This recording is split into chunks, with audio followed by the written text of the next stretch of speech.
Welcome to Gene and Mike do the New York Times crossword. Hi, I'm Jean. And I'm Mike. And today we are doing the crossword for Friday, June 13th, 2025. So, on the unlucky Friday, the 13th, did you do the crossword? I did. And were you lucky or unlucky? Unlucky. Really? I had trouble in the upper right, upper left corner. Mm-hmm. I can't tell you how many times I put in various words and took them out and put them back in and took them out. So, yes, I was unlucky. How about you? I found that to be the most difficult corner of the grid. I eventually somehow got through it, but I think I changed, just like you, I changed words all over the place. Like one down was goes after, and that was, it turned out to be has at. Right. And at first I was thinking it was going to be something like hit at or hits at, and I'm not even sure why I had the H at that point, but hits at sounded good, except I only had 5 letters. Right. The clue next to it, blank cake, dessert with layers of sponge, buttercream, and ganache, was opera. Right. Did you get that one? No, I had never heard of an opera cake.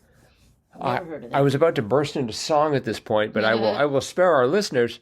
3 down, milk sources.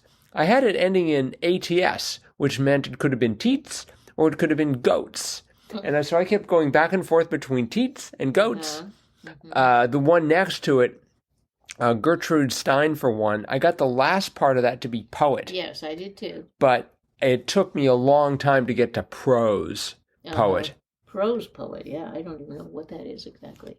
I guess it's someone who writes in prose, but it sort of is poetic? I guess. The one next to it, one who might have an objection, was ATT for attorney. Right. And I felt pretty good about that one.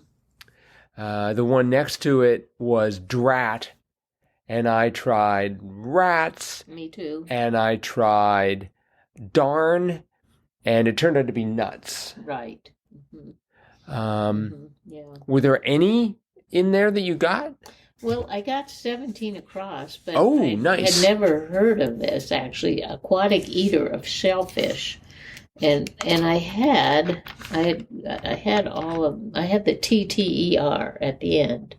And I thought I had an A there with teats. So I thought, well, it looks like sea otter. So I put it in, but I'm like, what's a sea otter? I've never heard of a sea otter. Really? It's an otter in the sea. I guess, but I mean, usually you ought to know that. Otters are in rivers or lakes. Right.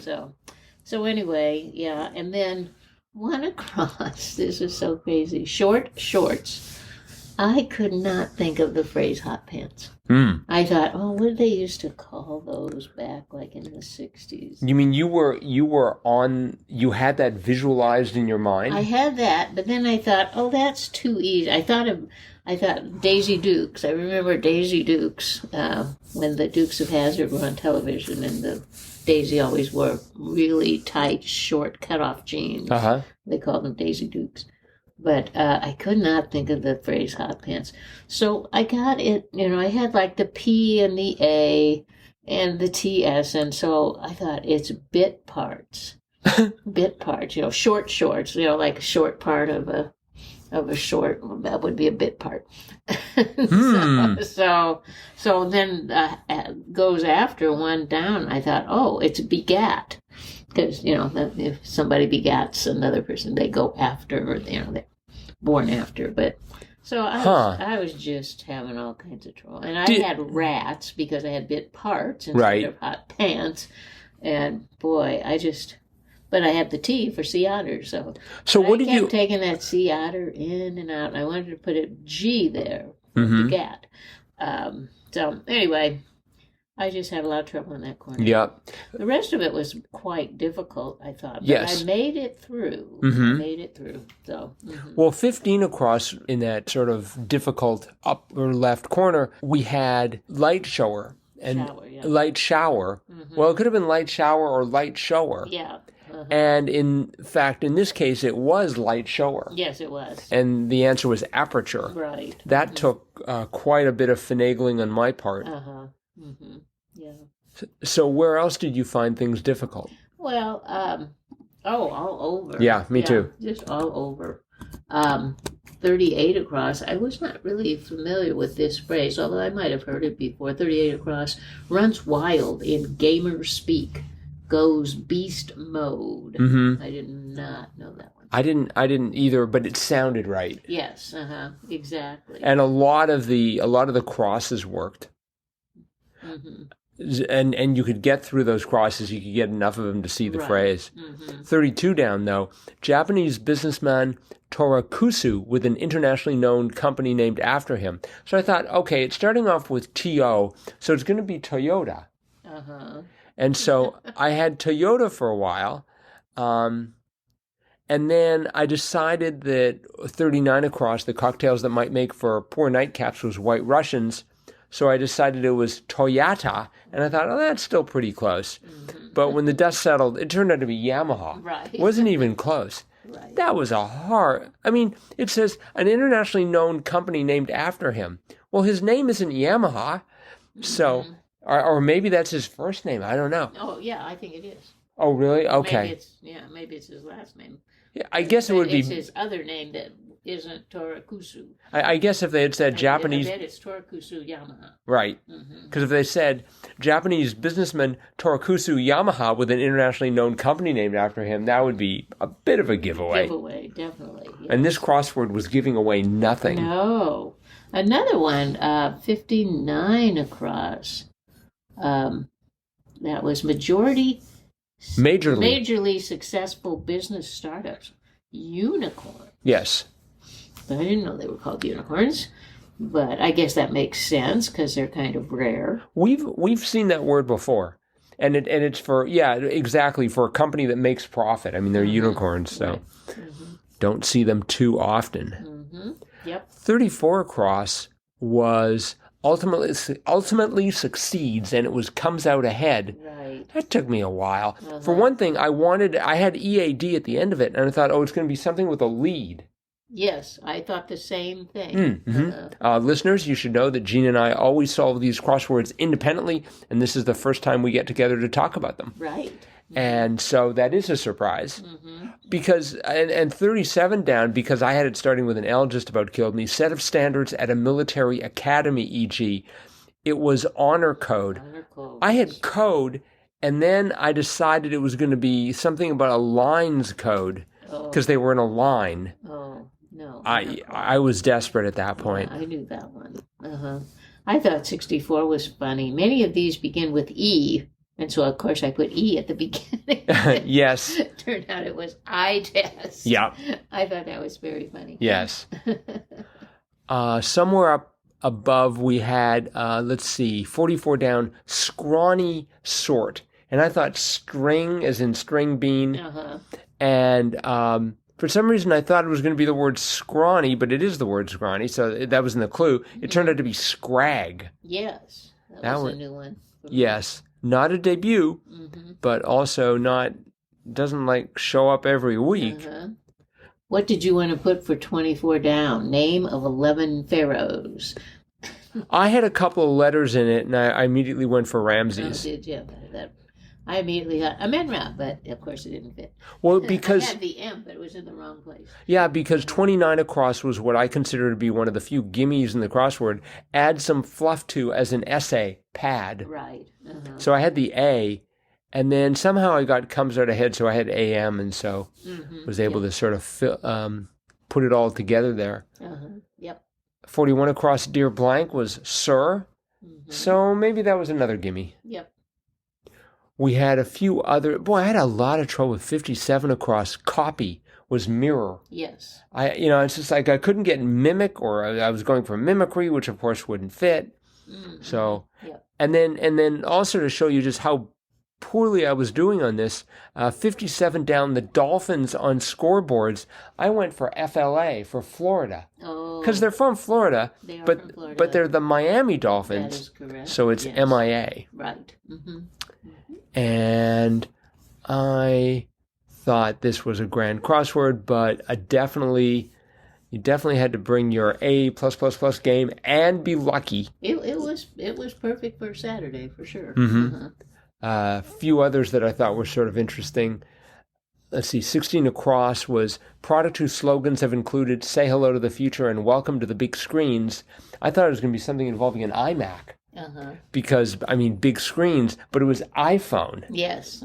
So, and 9 across was walk with attitude, and I was thinking it was going to be something like stroll. I wanted it to be strut. But, yeah, me too. But that didn't work. We just saw that a day or two ago.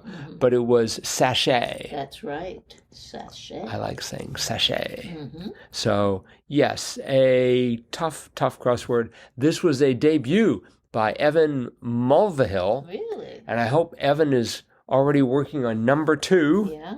Yeah, it was a good job. So yeah, it was indeed a challenge. Yeah. So, that's it for the crossword? Yep. But it's Friday, which means it's time for Fun Fact Friday. Do you have a fun fact for Fun Fact Friday? I do have a fun fact. Whew. And it could last forever, but I will try to keep it short. let's make it a factoid. Fun factoid. On Sunday, we had a clue, Uncle Blank, and then in parentheses, nickname for Burl. Yes. And of course, that was Uncle Milty. Right. So I thought, I wonder how he got that name.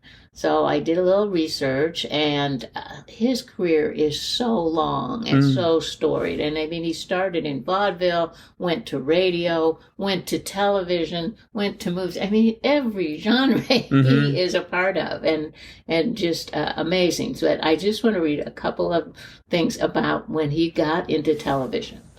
He first got into television in 1929. It was an experimental broadcast in Chicago.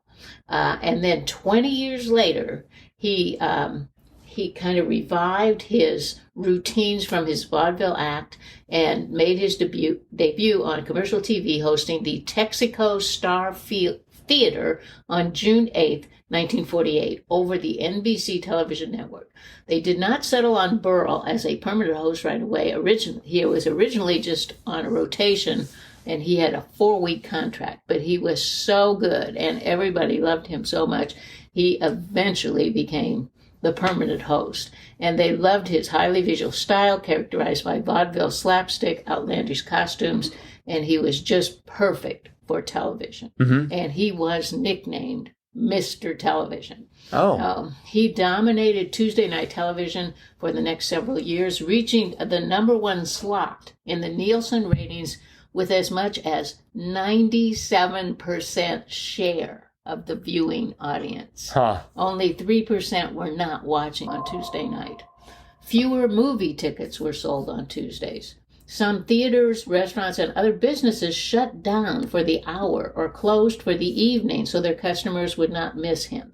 Burl's autobiography notes that in Detroit, an investigation took place when the water levels took a drastic drop in the reservoirs on Tuesday nights between 9 and 9:05. It turned out that everyone waited until the end of the Texaco Star Theater before going to the bathroom. Isn't that just amazing? And so yes, he was the medium's first superstar, and he earned the name Mr. Television. Wow. But going back to the original question, he also earned another nickname after ending a 1949 broadcast with a brief ad-lib remark to children watching the show: "Listen to your Uncle Milty and go to bed." And it stuck. So, nice. Yeah. And he has been on like every television show you can imagine, all the way up into the 2000s. He was on The Muppet Show. He was on all the different variety shows. He's hosted Saturday Night Live. He just did everything. Now, they said he was kind of domineering and kind of hard to work with, but he was truly a star. So, Uncle Milty. Uncle Milty, yes. All right. Well, thank you so much for that fun fact. Yep. About Uncle Milty. You got it. That is it for today, then. So thanks, everyone, for listening. Saturday's crossword is going to be out momentarily. I'm hoping it's not going to be as hard as Friday's. Yes. But we'll find out momentarily, and we'll be back to talk about that crossword no matter how easy or hard it was tomorrow. Bye-bye.